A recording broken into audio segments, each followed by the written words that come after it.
Let me just sort of open it up. So, hi all, this is Beyond the Accent.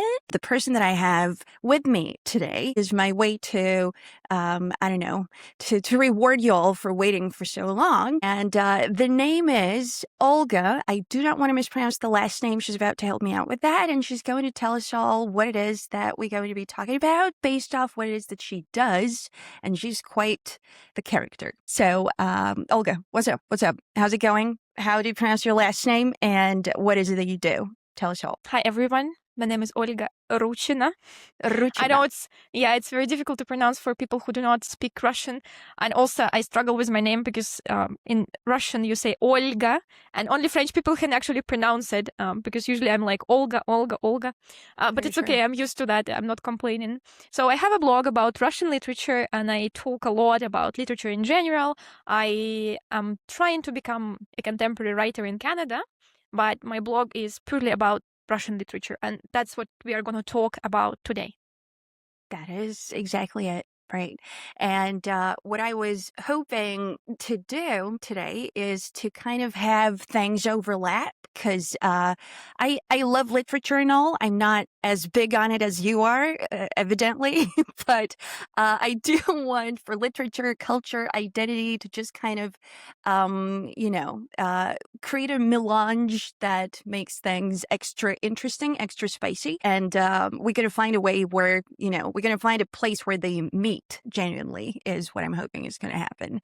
Yeah, that's exactly, sorry to interrupt. It's exactly what I like to do in my blog. It's not only about books, like read this book, read that book, this book is amazing. It's more about understanding how Russian culture is, how it appears in Russian books, like what exactly authors wanted to say, because of some cultural differences or history that we don't really know.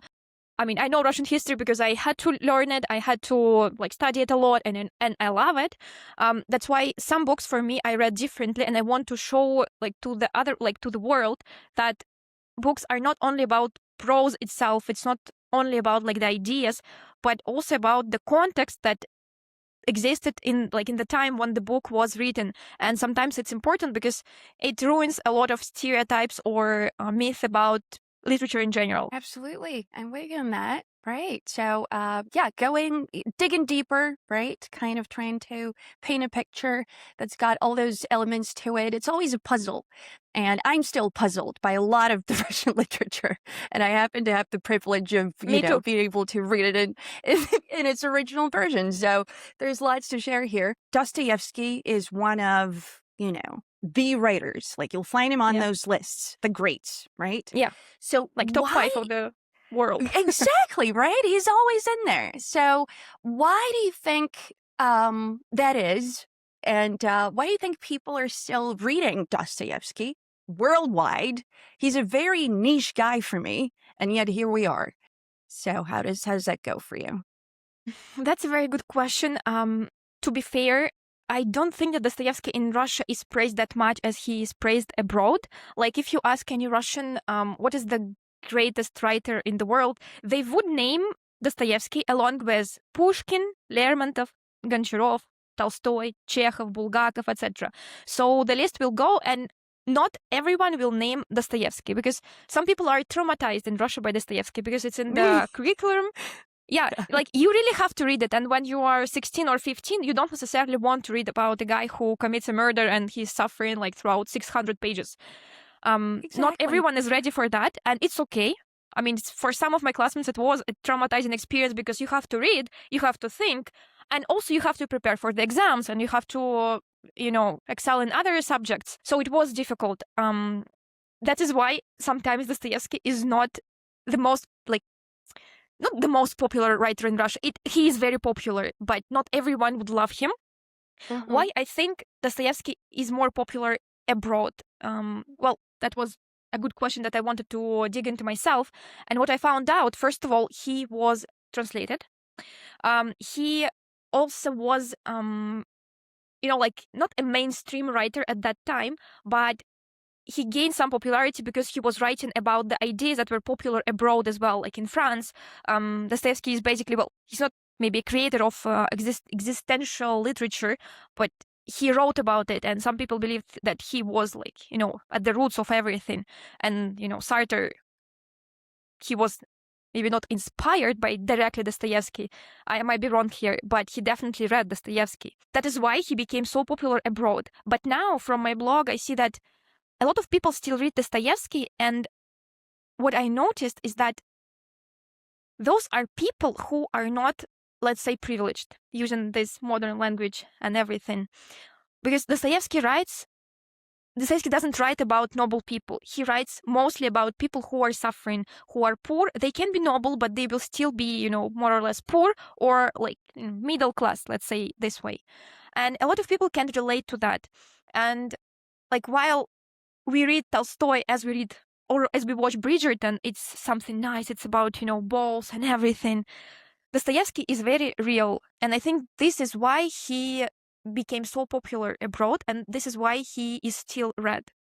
Because you can relate to him, especially if, you did not inherit the estate, or you did not inherit several I'm one thousand. of those poor bastards, Me too. right?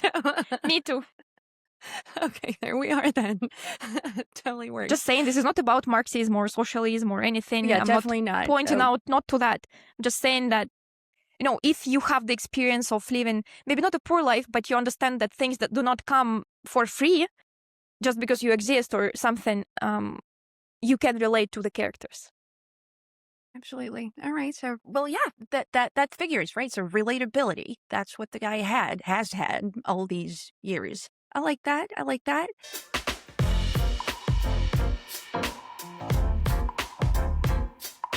And as far as the other writers that you've also mentioned, so we got Chekhov, Tolstoy, Bulgakov. They're also known. Bulgakov probably less so.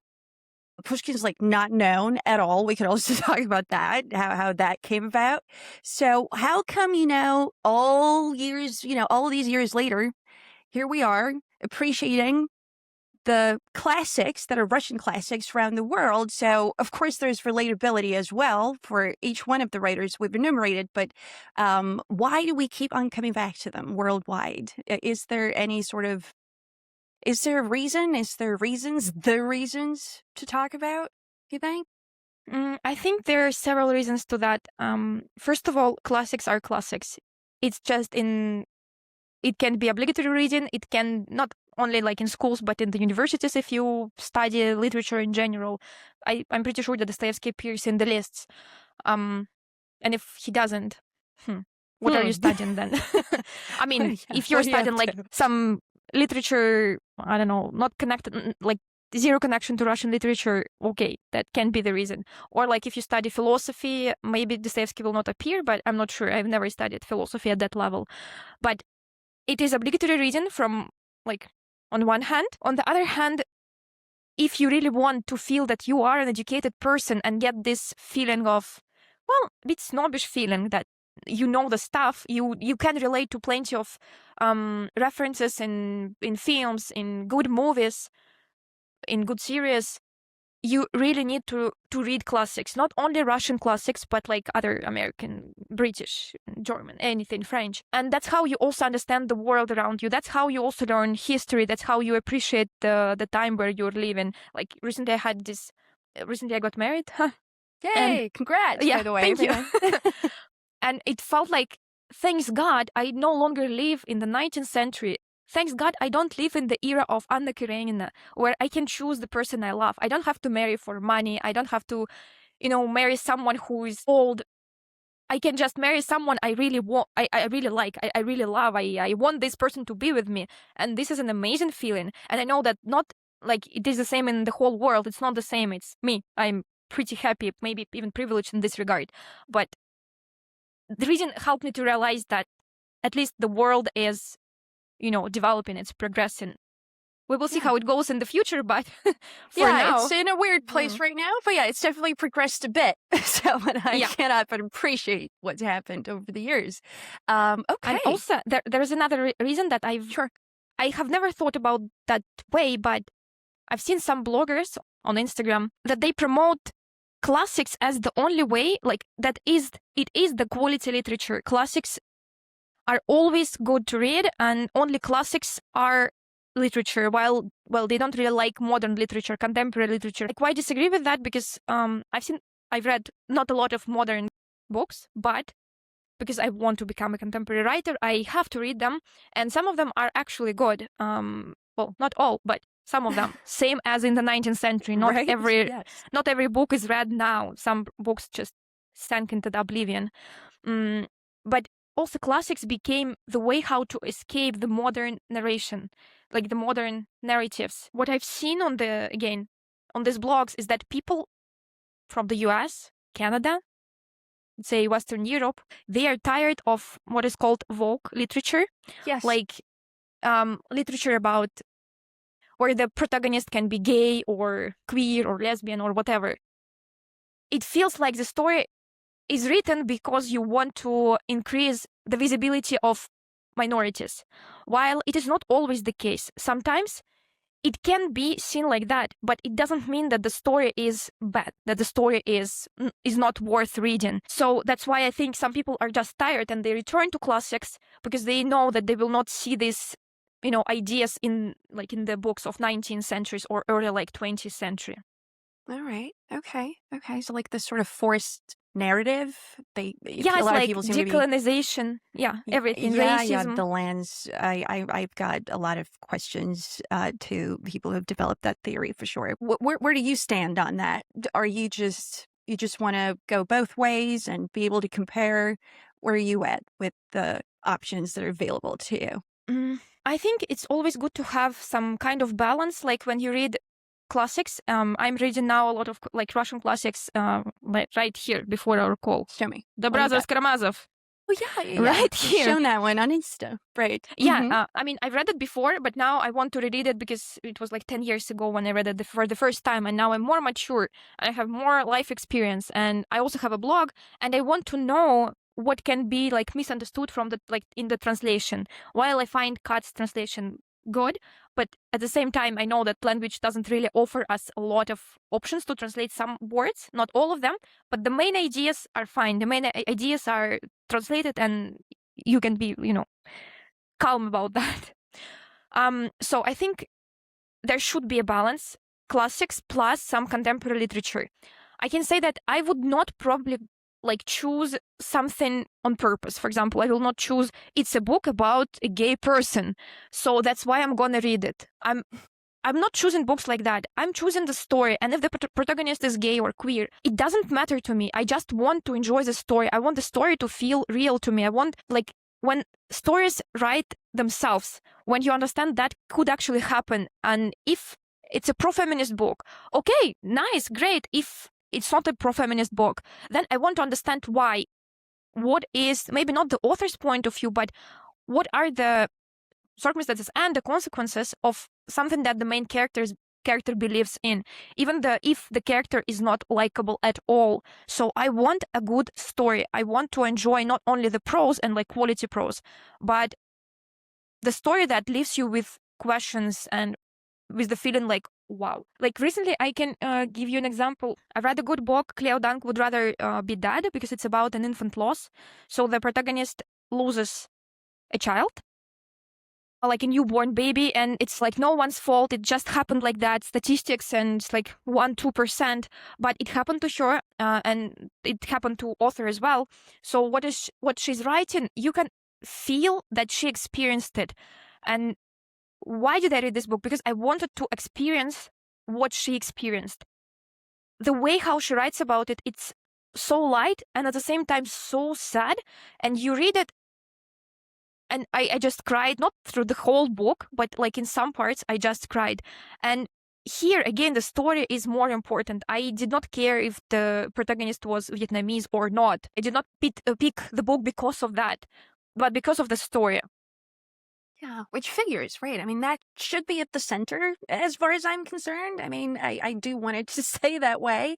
And I guess what's been happening in the world of literature and in cinema and on television, yeah, there's been a lot of wokeness introduced in this or that fashion, and well, rather good moral ideas are being introduced. And I think that what I feel what's been happening is complexity is kind of not compatible with those moral ideals that ought to be there according to an ideology that's being, lived and executed by this or that studio or publisher.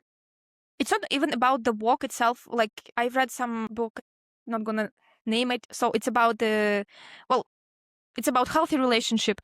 And throughout the book, this healthy relationship, they were so boring. The way how they communicated, it was like, yes, you are right. I hear what you say. This is very important. I don't know if people really speak like that on a daily basis. Maybe they do. But it was just, I'm not saying it was bad and it triggered me because, I don't like healthy relationships. But there was no spark. Like, something, give me some, like, even Bridgerton, when you read it or when you watch it, there is like some problem, there is a conflict inside, and you can sympathize the characters. Yes, it's a very light reading, it's a very light movie. Still, it makes you feel something. When I was reading this book, it did not feel like anything. I'm not saying we should not promote healthy relationship. We should, definitely, we have to. I'm trying to do it with my books as well. But it still has to be interesting to read. You cannot just, show a healthy couple without any, problems, not inside the couple, but like even outside, how they face the world. There should be something. Yeah, well, that's it should evolve, right? You cannot just be born into this perfection. And you're like want two to see the process. Yeah. Exactly. You are very psychologically correct. You use the perfect language. You are a perfect woman. You are a perfect man, and they are together, and that's it. Okay. And everyone's happy with it. In life, in real life, I would prefer to have that. Yeah. But in books, I don't know. Fair. I'm with you on that one. Again, just not complaining about healthy relationship. I think healthy relationship is all the hedgings. We're so afraid to say that, we do. That's also the problem, I think. It's a fear, dude. I mean, it's been instilled in us. I'm not to say that this is not what I prefer as a literature consumer. So have you also felt that sort of, I want to say, yes. I don't know, something being imposed onto you ideologically, and you feel like you're trapped a little bit, or not? Maybe that's not the way to describe it. I do feel that way on my blog. Sometimes I'm afraid to say things because I might offend someone, and I think that the content I produce should actually unite people and not divide them. And if I say something extremely that I believe, like something that is not, like, it is in me, but it is not that important to the world, I can keep it to myself. Not everyone has to know like everything about my beliefs. Only like some core values. For example, respect. If you tell me that I'm a stupid bitch, and I had received some comments like that, just I block these people. I don't want these people on my blog. But people who say I disagree with you because la la la, okay. Well, you have your full right to disagree with me. Just don't call me stupid or bitch, whatever. Yeah, neither works. But sometimes I do have to filter the information. There was a follower of mine who told me that once she called Dostoevsky Dosto, just a short version, because sometimes people do that. And she also got hate for that. Sometimes you really don't know what to say, and you should focus on people who are supportive. But in books, when I'm writing my own books, my novels, I also felt, especially in the beginning, that I should not use like this word or that word, or that can be offensive. But that's the whole point. My point is to show that, for example, my protagonist is racist. She doesn't see it, but she is. And the way how she acts, I really want the reader to be like, oh my God, she is racist. Yeah. If you read my book and you think that the person is sexist or racist or whatever, that is my goal. I'm not writing about sterilized, I'd say. Yeah. Sterilized characters. I write about people in the real world. And I don't want everything to be like, with butterflies and happiness. I do want people to understand that the other world exists. And sometimes even the racist person can change a bit, not like entirely. But yes, sometimes I do feel trapped. I'm a bit afraid to be cancelled for something because I was already cancelled just because I'm Russian. I've been there.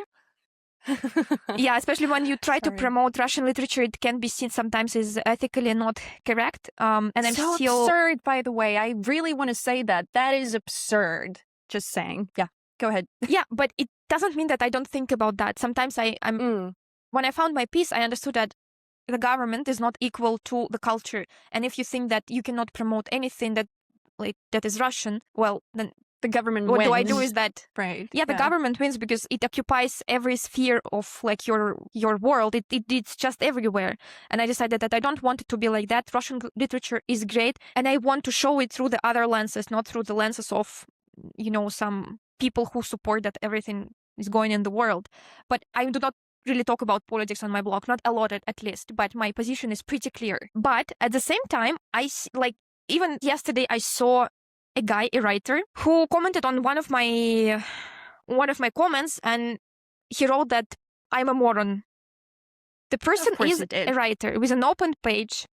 Yeah, and it was not even something offensive. It was just something about Dostoevsky, and yeah, he wrote that these people are moron, meaning me, because it was my comment. And then I went to his page and I see that he shortlisted for some awards, that he's a writer. And then I see other people commenting on his post, and apparently the person is very racist and Islamophobic, and he openly hates women. He says feminism is cancer and other things. And I'm like, I'm afraid to say some words like choose prostitution or sex work, because I don't want to offend people. And this person is openly saying that women are stupid. I didn't say that. Yeah, I said it. Why? Not her. Yeah, I totally hear you. It's just, but at the same time, I do not want to stop. I do not want to stop thinking about the content I produce. I want to think about it because it's important when you are trying, or you are an influencer in a way, doesn't matter the amount of followers. I think you are responsible for the content you produce and the ideas you spread into the world. Yes. Here. I'll drink to that. Diet Coke. All right, there we go. Yeah, I have also water. Excellent.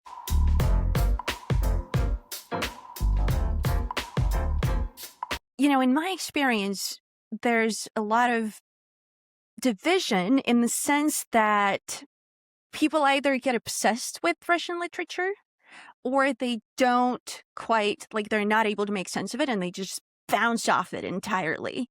So has that been your experience as someone who talks about books to just people out there, to your followers? I mean, if they're your followers, they probably are on the obsessed, appreciative side, but still. Not all of them.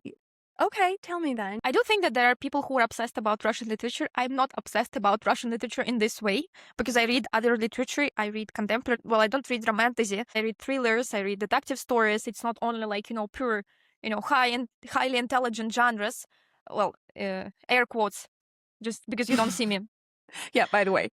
I read everything. I'm not a snob in this regard. It's just Russian literature is what I know, is what I feel, is what I can, I can contribute to the understanding of Russian literature. That's why I'm doing it. But I'm open to other literatures as well. It's not like I'm obsessed. But I see people who are obsessed, and of course, you're welcome to my blog. And sometimes when I see their videos, I watch their videos, I'm like, what am I doing? These people should promote Russian literature. They dig so deeply. They read the quotes. They make the videos about these quotes. So maybe it's not that popular on the internet, but what they do is very important. For Russian literature. My way is more engaging, fun. I can do some funny reels, not only, intelligent, let's say. I'm quote more, unquote, easygoing in this regard. Right. And there are also other people who they texted me or in the comments or in direct messages saying that I inspired them to read some Russian novels and they liked them. So they're not obsessed, but they read 1 or 2 books, and this is amazing. If you never thought that you can actually read something Russian and I inspired you, motivated you to do so, it's amazing. You don't have to fall in love with Russian literature if you read 1 book, even 2 books. But if you're willing to open your horizons, this is amazing. I'm doing a great job. So, okay, well then, as to the people who do want to explore the Russian literature for it being Russian, right? It's got this reputation, okay? It's deep, it's intense, there's a heaviness to it. Do you think that that reputation is deserved or not quite? It is well deserved, yeah, because of the books that are popular among foreigners. I had a very funny situation where I posted like 5 books that people rarely know about from Russian literature, and every Russian person knows about these books because we read it at school. And I got the comment, it was in Russian, it's something like, it's a bullshit list. And I was like, would you dare to explain? Because it's these are very known books. You should recommend something that is not known. And I'm like, if I recommend something that is not known, it is not translated into English or other languages, how people will read it if they don't speak Russian? Just a bit of logic, please, here. Please, anybody. Yeah, just a bit. Everything that is popular has this psychological intensity, deep characters that sometimes you're asking if they could be real, and probably they were real. But also there are some, again, air quotes, light books that people can read, and you don't have to, suffer throughout Russian literature. Some books are very nice. They are also intense, but they are not that, depressing. Let's put it that way. Again, when I said depressing, there got some hate for that because I'm stigmatizing depression as a mental condition. I was like, this is the world we live in, y'all. It's just okay. Is there a euphemism that you should be going for? I mean, what did they tell you to use instead? I need to know now. Nothing. No? I just didn't engage. I was like, okay. I mean, I can say sad. I can find other words, but just give me some slack. I'm not even the native English speaker. It's already hard for me to, to make you understand what I want to say, and choosing the appropriate words is important. But sometimes when you are like speaking and you are recording a reel, sometimes it just comes to you and you don't even think about it. It's just something slips and you're like, okay, let's record.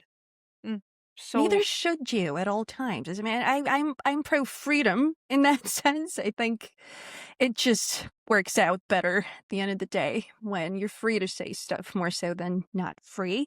So I'm always there to support you in saying that some of the Russian literature is a bit depressing, and it is. Well, yeah, but not all the books are like that.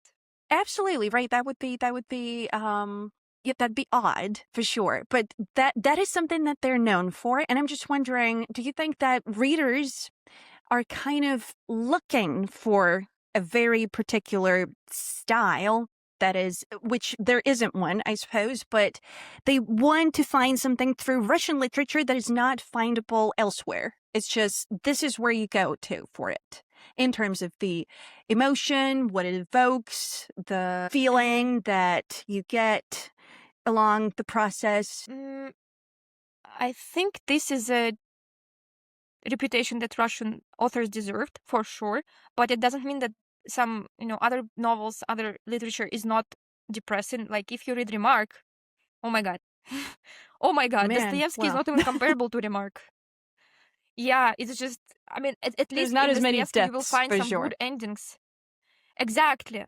Like, you really feel, I don't know, happy when you read Crime and Punishment. That I'm not going to spoil it if someone didn't read it, but the ending was surprising to me because I expected, a very bad ending, like extremely bad ending, because I know I'm also biased that everything is, ends badly in Russian literature, but it's not the case. Right. And even like in Anna Karenina, which is also supposed to be a very sad book with a very tragic ending, which is pretty well known, but there are some, happy parts about that. There's also Pushkin. The Captain Daughter is one of the most difficult novels to understand if you don't really know Russian history, but at the same time, the love story there is amazing. It's also like what we call healthy relationship nowadays, well, more or less. And the ending is not what you could expect. Let's put it that way. Also, Oblomov by Goncharov. Yeah, the ending is not very happy, but like, I just love Oblomov. I think it's one of the best Russian novels. It's my favorite book, and I would recommend to read it to everyone. But I also know that people will find it boring, and they will be absolutely right. It can be boring. It just, for me, It's a very funny book, though it highlights a lot of problems that existed in the society back then. So I think Goncharov did a very good job in this. And also, like, there's some criticism of bureaucracy, like bureaucratical processes in Russia back then. And I worked myself in bureaucracy. And now when I read the book, I was like, oh my God, this is so funny. Nothing has changed since then. I swear, nothing. It is all the same. All the same. It's just different times and different circumstances, but at its core, everything stayed the same. Oh man, right. You're not wrong about that, unfortunately. So, as far as Oblomov, has it been translated a number of times into English, or? Yeah, I think at least twice. I've seen, yeah, I've compared two translations. Mhm. I don't remember which one. I had a post with a fellow blogger on Russian literature. She gave me the lists of translations, and what I could find online, like free samples, I compared what is easier to read. But the one I read was not that great. The one that I read was by Penguin Classics. I mean, it did not lose like a lot. It's just some parts were less funny because of the words that Uh-huh. do not exist in English. That is it, right? So a lot will get lost in translation. I mean, there's some brilliant translators who just manage to work their magic, but I don't what think they exist. okay, that's what I want to talk to you about. So, what is it that gets lost in translation? Humor, for sure, right? A certain amount of it, Yeah, right? I some mean, of there it, could yeah. be footnotes, but then it's like, how many footnotes does one get to put on there? And but I also want you to talk about, what do you think, gets created in translation? Because, we get the translator's version in a way that is not untrue. So what's your take on that? I think that if the translation was read by millions of people and people still like the book, the novel, written by the foreign author, this translation is good. So if you are a usual reader, you don't have to get obsessed about which translation to choose, which one is better. Just read the book and that's it. What can be lost? A lot of things, only because English is not the same as Russian.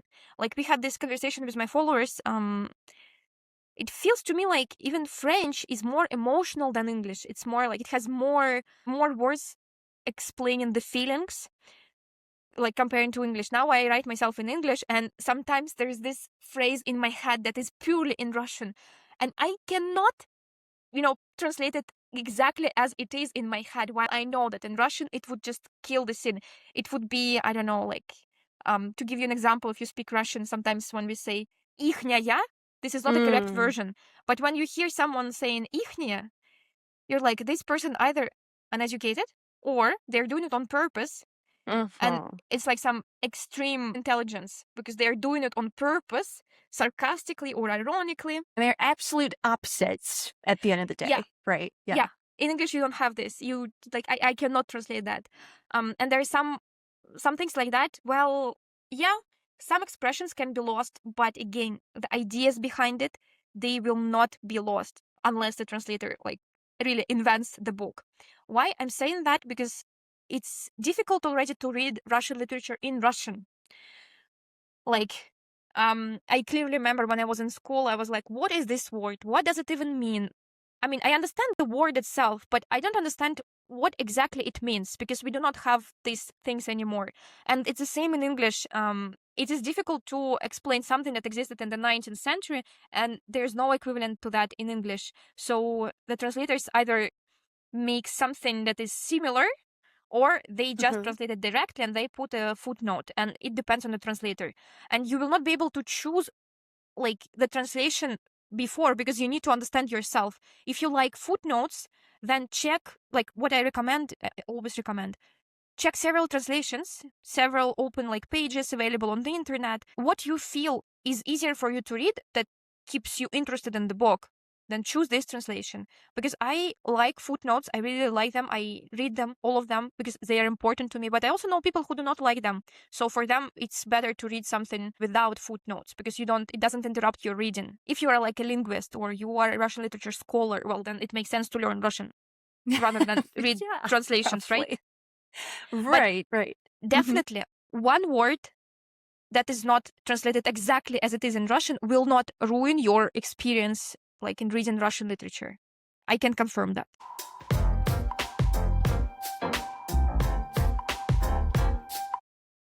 Okay, I'm with you on that. That's something I've been doing lately. Like for instance, I'm reading The Master and Margarita. I'm comparing translations just because it's one of my favorite books, and I'm not alone in this. And I just really like the idea of looking at it the way a supposed, the way an average English-speaking reader might look at it and compare, the alleged feelings that they have in my head to the ones that I get to experience as the original's experiencer, right? Yeah, so, but it's very subjective. Yeah. Like what It you is. experience That's is what I love subjective. about it, though. Still, like I could talk to them about it. Like I feel like if I've read the Russian translation, the Russian version, and someone goes on to read one of the translations, then we do sort of kind of still have a conversation about different books. Yes and no. So what do you think about that? Like, I want to read their version as well because it's available to me, and I feel like I just sort of shorten the distance between myself and the other person because I've also had more of their experience. And that, right, for sure. I mean, I'm obsessed on that level. So, yeah, you are a linguist because you feel the words. It's your job. It's your interest. Not like job in a bad way. It's what you job do. That's good. Yeah, that's why you are like doing this job, right? To me, like if I read something in French, I would not like if I read a French book in Russian translation, I will read the book as the book. Again, for me, the story is more important than the words and how the story is written. If the story is good, to me, it is great in any translation. But at the same time, if I could read like in French, for example, contemporary writers, I read them only in French. I don't see any like point of me finding a translation if I can do it myself because the language is easy to understand because I speak, modern French. Yeah. And I think books in general are very subjective. Even if it doesn't matter the language, it doesn't matter the translation, books are very subjective because you bring your own perspective and your experience into these books. What you find it like, for example, you're a poet, and if you are a poet, you will enjoy how the writer writes, the way how they find, like how they compare things, how they create the dialogues. You will probably enjoy the prose itself. I'm not a poet in this sense. I'm more interested like in social events that happen in the book. I'm interested in the context. For example, if I'm reading something about Nigeria, I have no idea what happened in Nigeria in the 90s. And if I'm reading the book about it, like the easiest way is Wikipedia, or I will go and I will watch YouTube videos about that because for me it's more important. I don't really care like if the author uses like simple sentences or present perfect everywhere. So I think it's already very subjective how you read and why you read. And if like for some people, for a lot of people actually, Crime and Punishment is, about philosophical ideas, about some spirituality, about human questions. And it is like that, exactly. But it is also a political novel. And that's what I try to explain on my Instagram as well, that, the time where Dostoevsky lived, there were a lot of radical groups and Dostoevsky was actually, appealing to them. He was like, guys, this is wrong. This will lead you to nowhere. And then the revolution happened. So some critics say that actually Dostoevsky predicted the revolution. Well, it's easy to say that someone predicted something when you know the engine, when it already happened. Yeah, when it already happened. But, the point is that it can be also seen as a political book. Here, it's, again, subjective. 100%. Right. Yeah, hard to argue with that. Well, that's the beauty of it, right? The dialogue that you have with someone. It's just a matter of, the lenses, the prisms that you're looking through. I guess I want to be able to communicate my own, but also get a better sense of the other person's. I have control issues, so probably I just want to know more about what's going on inside another person's head. That's not right. Yeah. No, I mean, like, if you are reading so you can advise to read someone this translation because it feels like you, like, the same feelings as you experienced when you were reading the Russian version, then it absolutely makes sense. Like, go for it, for sure. But if you're, again, a casual reader and you just want to understand why the story is so, hyped, choose a translation that is good for you. Do not like read bloggers who say that this is the worst translation, this is the best translation. There's no such thing. And I can see it, like my followers, they read different translations. They say that I like this translation and I didn't like that one. Like I'm reading Katz. Like Dostoevsky is translated by Katz, and The Crime Punishment as well. Why? Because it is a modern translation. And if I read something that was translated like 100 years ago, I would probably not know the words because English is not my native language. And I will have to not only compare it to the Russian version, but I will also have to compare like what it is in English. And this is like a double job. That's why I'm choosing a contemporary version that is easier for me to read from the point of the language itself. And I find it decent. Okay, but absolutely, right. If you like some other translation, it's okay. Yeah, you go for it. There's a pragmatic side to it, right? Yeah. I mean, I'm just trying to understand who's what, who's doing what, and why, and what happened inside the story. You know, what this makes me think of is Haruki Murakami and how I've only ever read his books in English, and I don't think that I ever want to read his books in Russian because I've got this relationship, parasocial relationship where I have relationship with the translator. He doesn't have it, you know, on his end, but I know them. I get them. They appeal to me. I like them, et cetera, et cetera. So, and the idea of picking up the same author's book in another language that is my first language seems odd to me because it's just a matter of, you know, with this construction you've built inside your head and somehow this seems right, this seems wrong, and there's no, you know, particularly good reasons to explain either. So, you know. Yeah. I mean, if you, again, speak the language, why would you read in some other language, in your native language? Well, if you don't read in Japanese, that really sucks. Yeah. But I mean, like, if you speak English and you read the translation in English, why would you read it in Russian? Yeah. What's the point? I mean, there's no point because you already know the story. Are you going to translate, like, to compare the translations from one foreign language to another foreign language? It doesn't make sense. Excessive. Yeah. So I'm not going to go there. Absolutely. Okay.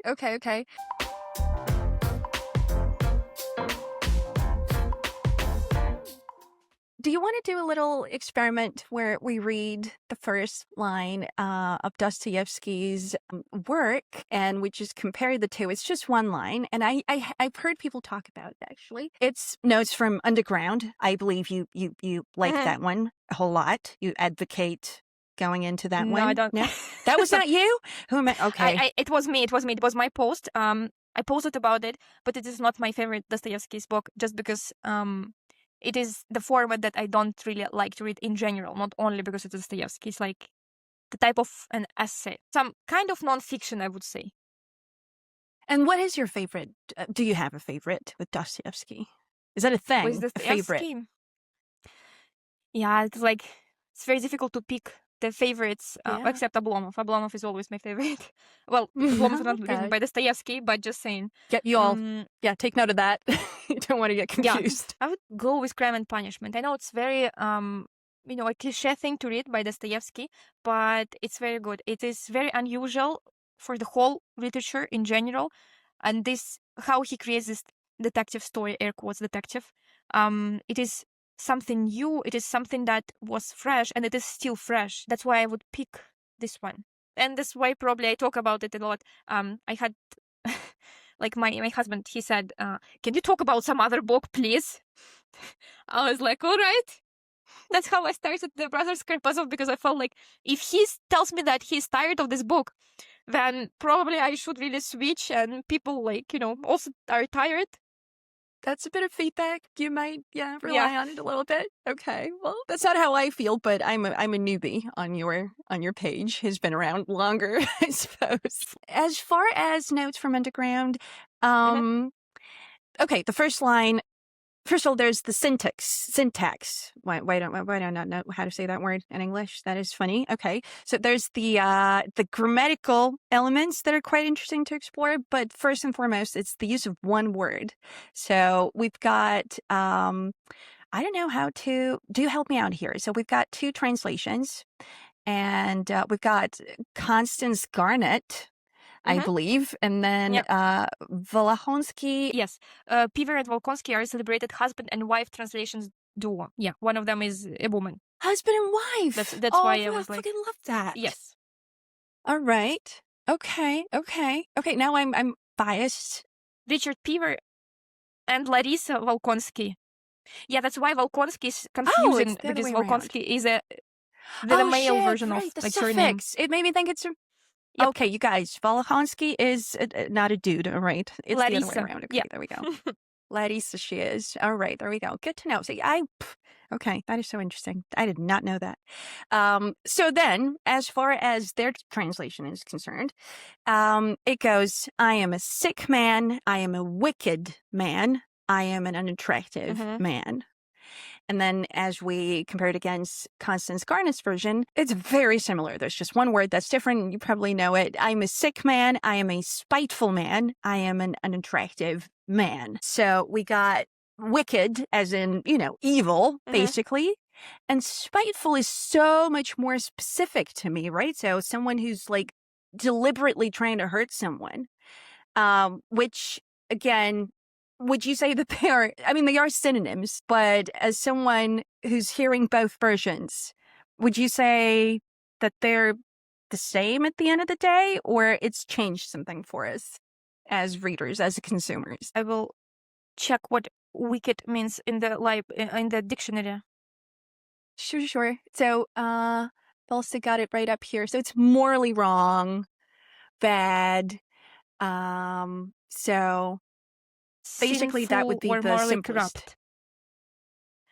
Morally corrupt, for sure. Yes.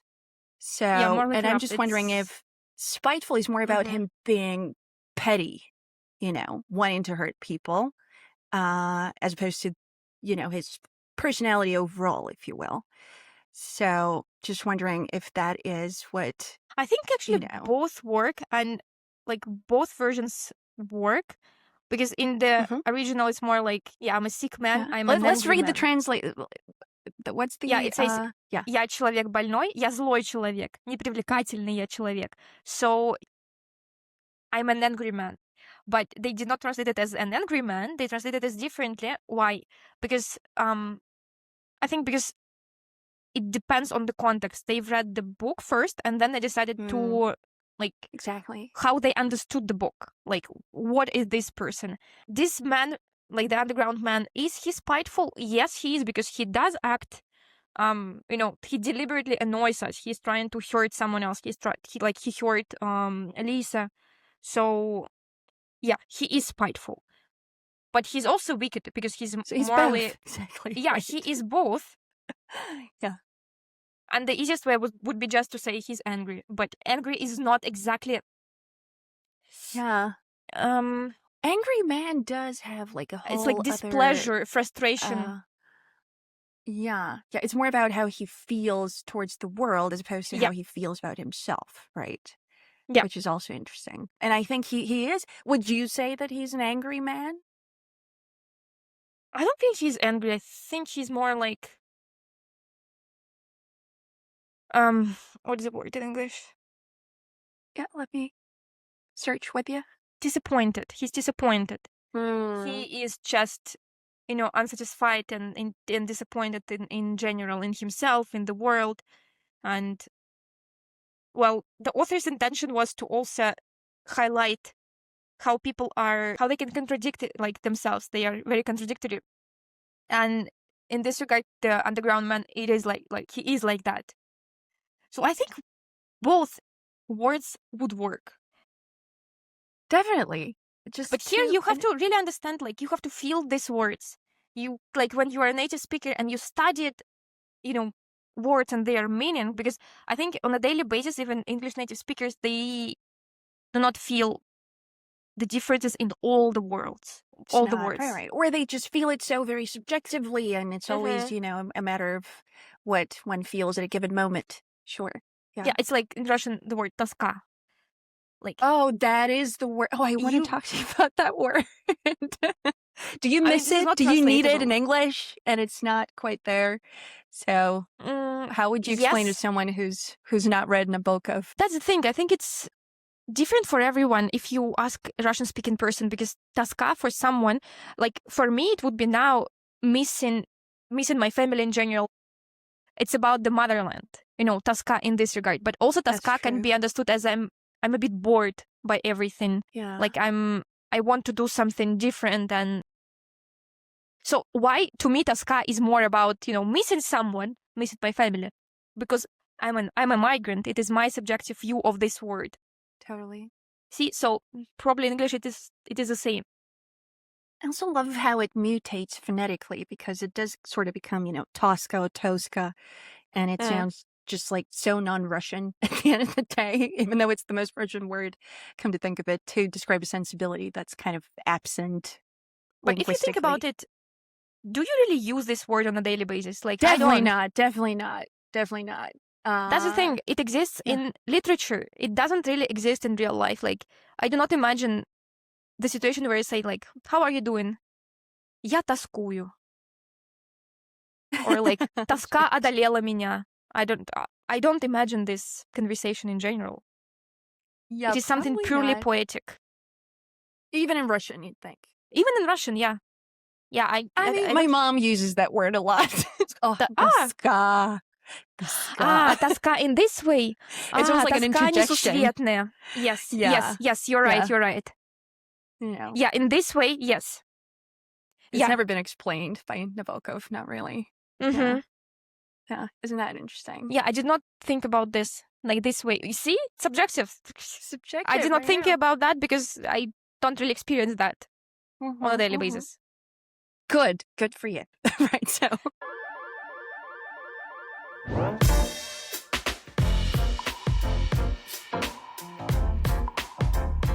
Right, so as far as the subjective experiences that we all have. Yeah, but I'm not a linguist. Just saying, I'm not a linguist. I am one. I don't need another linguist in here. So okay.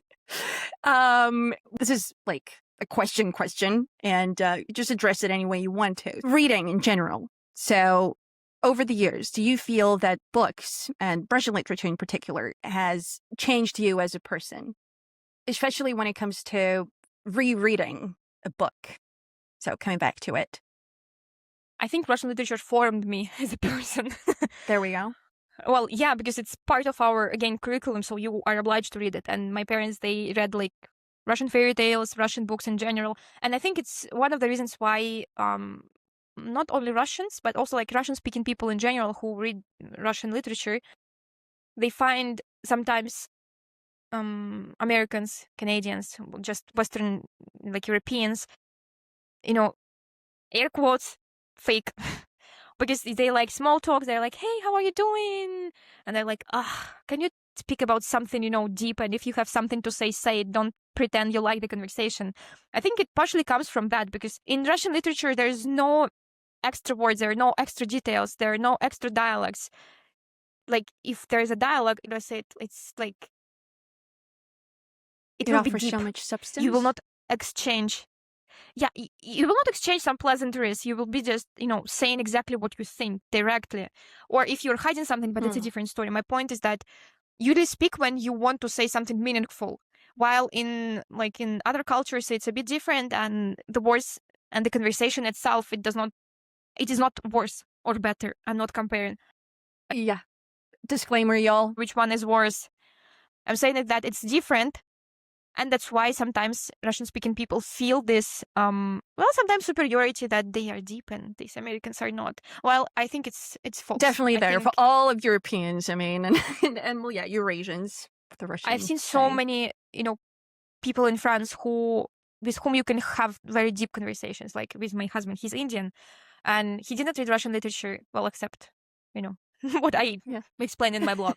he's kind of, by proxy, he's sort of read some. But still, the conversations that we have with him, it's like... I'm not one to say that, we are so smart and we're so great and we're so intellectual. Why won't you say it? You're Russian. Sometimes it is just, he has the same approach, and he's also tired of, not fakeness, just this small talk culture. But we accept it because we live in this culture and we have to respect it. And I want to respect it because sometimes what Russian culture misses, like, pleasantries. When you go to a doctor and instead of like, what brought you here? Why are you here? you're okay, go away. Would be nice to say, it's okay, that's great that you worry about your health, but there's nothing wrong with you, so you can just be happy, everything is fine. That would be also nice, because there's another extent to that, to this deepness, to this depth. Deepness is a word. Okay. Yeah, quote unquote, right? Okay, gotcha. So, you have mentioned how, Oblomov is your favorite, kind of. I mean, it stands out. Okay. So, and it's very much on the thicker side. So, people, 2026, not a lot of people will read a book that is 1,000 pages long. So I'm just wondering, them doing it nonetheless, like, what's that about? Like, what can literature give us, right? That social media, in whatever form, just cannot. So what's up with that? How do we compare? I think that, first of all, it's a myth that now people do not read, and I can clearly see it in my blog that people do read, and young people do read, and my audience, on Instagram, is from 18 to 35, mostly from 25 to 35. But I think that's exactly the age where you are looking for something deeper in life, where you had your first crisis, where you have some experience in life, where you can actually relate to people, and not when you're 16 and you don't understand why Raskolnikov kills and what's the point of it, because you don't really understand the motivation. You still can like it, you can still like the plot. I remember liking it for sure, but the depth I definitely did not get at that time, and when I reread it at 21, it was deeper. And now I read it for the blog, and it was even much more deep, because I read it in English and I tried to see through the eyes of foreigners. That's why it was also a different experience. I think that people read. I can see my teenage sister. She reads fanfics. She reads, manga or whatever, and she reads Russian literature. Not only because she's obliged in school, but also because she wants to. I'm pretty sure that reading is always popular. It's just sometimes we forget that, people can read without saying that they read books. Like if you didn't post it on Instagram, not everyone advertises it. Some people just read it. Yeah. And people who advertise it, they're also okay. I mean, just read. Really, post it without posting it, just read. Everything is fine. Yeah, I'm on board with that. So then if someone listening, if someone is not, they've never done Russian school for whatever reason, and they've never read Russian literature before, it just so happens that is the case, right? So where would you tell them to begin so that, they're all set and the journey is smooth-ish? It depends a lot on what exactly you want from a book and from Russian literature, because I know some people, and I'm one of myself, why did I read 100 Years of Solitude? Because it was a popular book and I wanted to read it. Not because I was interested in the story. I was like, why is it so popular? I liked it, but my motivation to read it was, some external motivation, not internal. And if it's the case for Russian literature, then go and start with Dostoevsky and Tolstoy, because these are hyped authors, these are very famous authors. Like if you read Tolstoy or Dostoevsky, it is a good start. I would recommend either, probably Anna Karenina, because I think it is a big book. It is true, but at the same time, it's an interesting book. It keeps you interested in the plot. It keeps you interested in the ideas. And that is why it's not a bad idea for the first read. For Dostoevsky, I think you can start with Crime and Punishment, definitely. You can start with White Nights. It's shorter, but it's not exactly... Well, it is Dostoevsky, but it's not Dostoevsky that the world knows. It's like a romantic Dostoevsky. Or Poor Folk. Not my favorite, but Poor Folk is also a good idea to start. Do not start with the Brothers Karamazov. People do start with it, and I admire those people, but I think you really need to have some prior knowledge, in general, about philosophy, Orthodox Christianity, in order to read the book, because it's a lot. If you do not want to start with something, that famous, hyped, you want to be different, go with Pushkin. Pushkin is my always to-go author again. The Captain's Daughter. It's not a very long book. It's a short novel, but it has a clear plot. Everything is clear. What is happening is clear. You might need some understanding of historical events, but it will not ruin your experience if you do not understand what is going on, because it is explained in the book itself what was happening. Or Lermontov, the hero of our time. Yeah. Very I few think it's also people a good have book. read it outside of Russia. Or am I wrong about that? I think, I don't, like, I've seen people, again, on my blog who say that they read it, of course, but not a lot of people talk about it. While I think The Hero of Our Time is the best book if you want to know the type of man you should avoid. Right? Like, I was obsessed with it as a teenager. What the heck? Me too. Me too. There we are. Okay. Been there, done that. It was a cautionary tale. It was not an advertisement in any way. All right. What about Bulgakov? Wait, I mean, yeah. Does one I'm go not a there? fan of Bulgakov. I know that many people like Master and I think Margarita. I noticed that, right? So just it's because I'm more into like stories that are real, that do not involve magic, or that is because of my personal preferences, not because writer is bad or anything like that. And like in Bulgakov, I would go with give me a second. I will find the translation in English. Doctor's Notes, something. Oh, yeah. Okay. Provincial Doctor's Notes. Because it's real, something. right? Because it's Yeah. autobiographical, right? Yep. Okay. Yeah. A young doctor's notebook. That's how it's, or a country doctor's notebook. There are two translations. Love that. Okay. Interesting. Love that. Okay.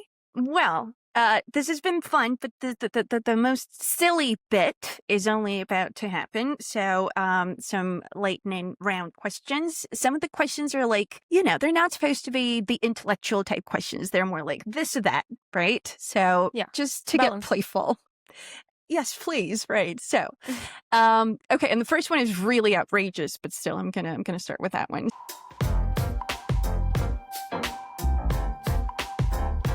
So, Dostoevsky or Tolstoy? Right this second. What do you want to say? Dostoevsky.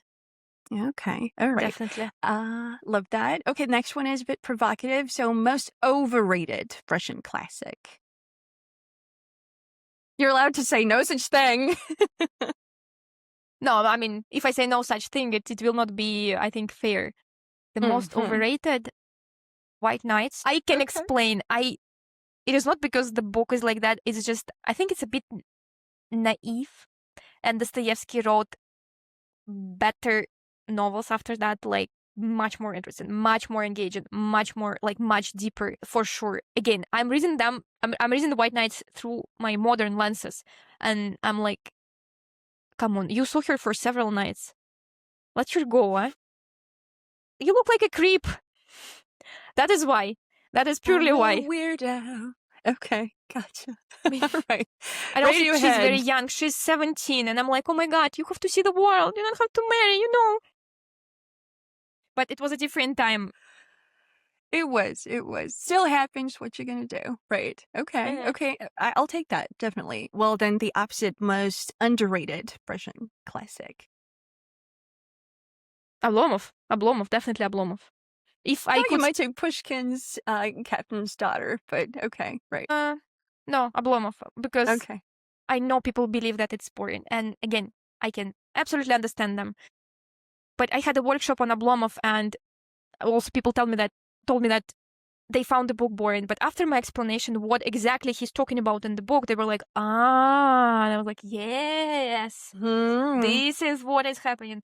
That, like, just to give you some context, Goncharov is not writing about a lazy man. He is showing how aristocracy could not survive any longer. And Oblomov is just, like, he's just a character who cannot find his place in a new world. He cannot live in a new world. That's it. It's not about a lazy man. Okay, it's not. There you go. So this. We're gonna definitely place that in the trailer. Okay, so Oblomov, not about a lazy man, y'all. It's so much deeper than that. Okay, so character you'd most like to have dinner with. Is there one? I mean, it is definitely not Raskolnikov. I would meet. It's very unexpected. We did not even think about that. Like, we did not even talk about that during the episode. But I would definitely meet the character of Mayakovsky. Mayakovsky is a poet. He is not a writer, technically, but he's, like, it's called lyrical character, I believe. Yeah, that's what I was gonna say. Yeah, I would definitely meet him. It's also a red flag. I know that,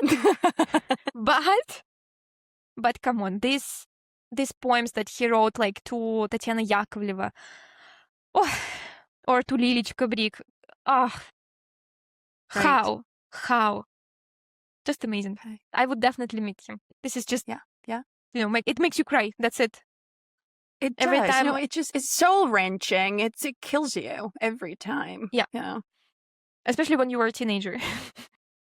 Yes, somehow that makes things lots more exacerbated. So, okay, well, character you'd least like to sit next to on a long flight. Well, all the air quotes bad characters from Russian literature, like right? like Luzhin from Crime and Punishment. No, definitely no. Just don't like this guy at all. Yeah. Who else? Same. Levin, Konstantin Levin, or Levin, people pronounce differently, from Anna Karenina. I think he's so boring, like in real life. Really? Interesting. Yeah, I mean, Kitty Sherbatskaya, I would definitely talk to her, but him... No thanks. Okay. No, it's a long flight, right? I mean, come on, it's several hours. Okay. What are we going to talk about? Barley? Or your spiritual journey? Okay, gotcha. All right, just a couple more. Bookstore or library? I would go with both, because I like libraries, but they don't always have the books that I want to read, or the waiting list is too huge, so bookstores are also good. Local bookstores. Not Amazon. Gotcha. Well, speaking of Amazon, Kindle or a physical book? Usually physical book. Well, unless like I cannot find it online, or for example, I don't have the Russian version of Crime and Punishment. When I was reading it in English, I had to see it online because I did not have the book. When I go back to Russia, I will take like the book with me, so it can be here. Okay, fair. In a literary sense, St. Petersburg or Moscow? St. Petersburg, definitely. I don't know, like Moscow only because of Master and Margarita, but everything else is St. Petersburg. Okay. Just two more, and I'm going to let you go. So, which Russian author would make the best podcast guest, you think? I think it depends on the like what you expect from a guest. Sure. Probably Tolstoy. He will talk a lot. He'll be like, I'm gonna teach you how to live this life. Right. A lifestyle podcast. Yeah. Or if you talk about like literature, well, Nabokov is not always considered like Russian literature, but I think Nabokov would be also a good guest, because his critique on Dostoevsky, well, I would definitely talk about it. He didn't really like Dostoevsky. Yeah, that is something to talk about. Plus, I mean, he's international. We always want that, right? Okay. There was speaking of Nabokov, just remembered. Sure. So on Amazon, which is equivalent of Amazon in Russia, in like when you buy a book, you can leave a review, and there was a review on Lolita. Oh, I did not like the book. The translator made everything worse. But Nabokov translated Lolita himself. It was so case funny. in point, right? So we've got those biases, right? So much prejudice. Dude, are you kidding me right now? But the person probably didn't even read the English version, so they cannot even compare it. Oh, dude, all right. But that's why it's subjective. Definitely. Okay, then last but not least, which Russian author would secretly love therapy? I think all of them would be open to the idea, like, to see how the sessions go, not to go into therapy themselves, because I'm pretty sure that they would be skeptical about it, because they understood the soul better than anyone else. Maybe Pasternak. I would go with Pasternak. I think maybe Pasternak would be more open-minded. I love that guy. Yeah. All right. Definitely not Bunin, because if like Bunin with his dark avenues and this absolutely unhappy love everywhere, he should not go to therapy. Otherwise, we would not get this book. I mean, I see. All right. Not the book, the collection of stories. Of course, right. And I'd feel baddish for the therapist, I think. Yeah. Secretly. That would be a lot to dig in. Sympathize. Okay. All right. Well, that's beautiful. So, well, thanks so much for this. We went on a while because I could go on for another hour. I mean, but what you gonna do? I gotta let you go. So, thank you for the invitation. it is very interesting to follow your blog. I mean, like really, I love when people put efforts into their content, and it's not just, not as like, okay, lip syncs. I understand it's a different type of content and everything exists and blah blah blah. I really like when people create this authentic content that makes you outstand everyone. All right, I feel the same way about yourself. Thank you. Okay, well, here complimentaries, okay, but they're very genuine because we're Russian, okay? We don't do just compliments for the sake of compliments. Let's go. Now. Yeah, we need to work. We need to work, y'all. Okay, so everyone, thanks for listening to the whole thing because there's a lot to reflect on. And Olga, I can say it. Yeah, I have one for the rest of the day.